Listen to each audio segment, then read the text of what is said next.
Bonjour, je suis Nicolas Dalmato. Bonjour, je suis Victor de Broca. Nous sommes en Master 2 Entrepreneuriat à l'ESG Management School. Donc toujours étudiants et entrepreneurs. Nous avons créé notre première société Suzy il y a maintenant 1 an et demi. C'est une agence de communication digitale et maintenant nous venons de créer mondepap.com.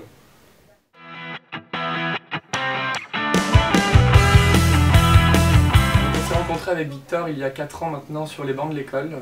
Ça fait donc maintenant un peu plus d'1 an qu'on est entrepreneurs tous les deux. En arrivant sur Paris, on a tout de suite perçu qu'il y avait un potentiel autour du nœud papillon, qui était un accessoire mode qui était assez dynamique et qui manquait finalement de présence sur le web.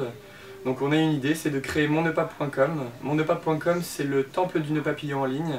Donc vous pouvez y retrouver une multitude de créateurs, couleurs, modèles, donc toute une vaste gamme avec donc une gamme femme, une gamme homme et plein de choix pour vous.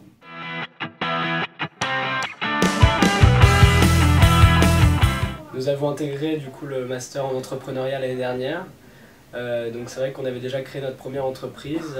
On a eu la chance d'avoir des intervenants de qualité avec qui on a eu une certaine proximité et ça nous a permis donc d'avoir une aide au quotidien dans la gestion de notre entreprise avec bien sûr des conseils avisés d'intervenants très professionnels.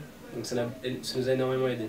Donc parmi toutes les matières suivies à l'ESG Management School, il y en a une qui a retenu tout particulièrement notre attention, c'est la matière Crash Test, qui est en fait une mise en application de toute la théorie vue dans les autres matières.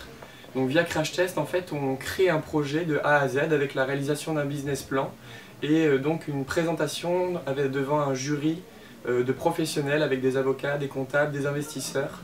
Donc cette matière, ça a été pour nous un vrai test dans le cadre d'une simulation, c'est-à-dire qu'on a vraiment tout créé de A à Z et ça nous a permis vraiment de goûter à l'entrepreneuriat en parallèle donc de nos études et de voir que justement tout était possible et qu'il suffisait de se lancer.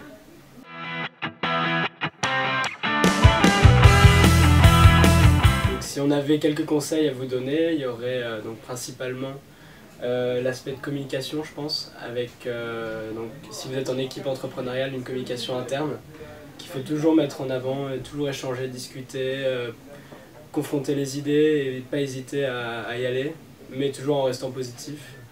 Je pense aussi à la curiosité, il faut développer sa curiosité, être attentif à tout ce qui se passe. Après, Nicolas, est-ce que tu vois d'autres...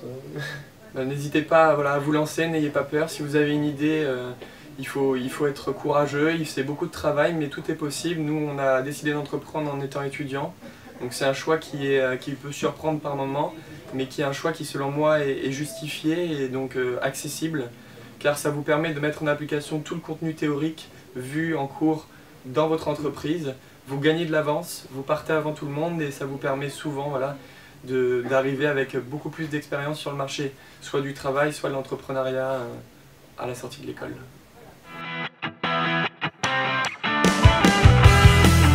Maintenant vous êtes au courant, si vous avez besoin d'un nœud papillon pour un de vos galas, pour une soirée particulière ou tout simplement pour le porter au quotidien, vous pouvez nous retrouver sur mondepap.com.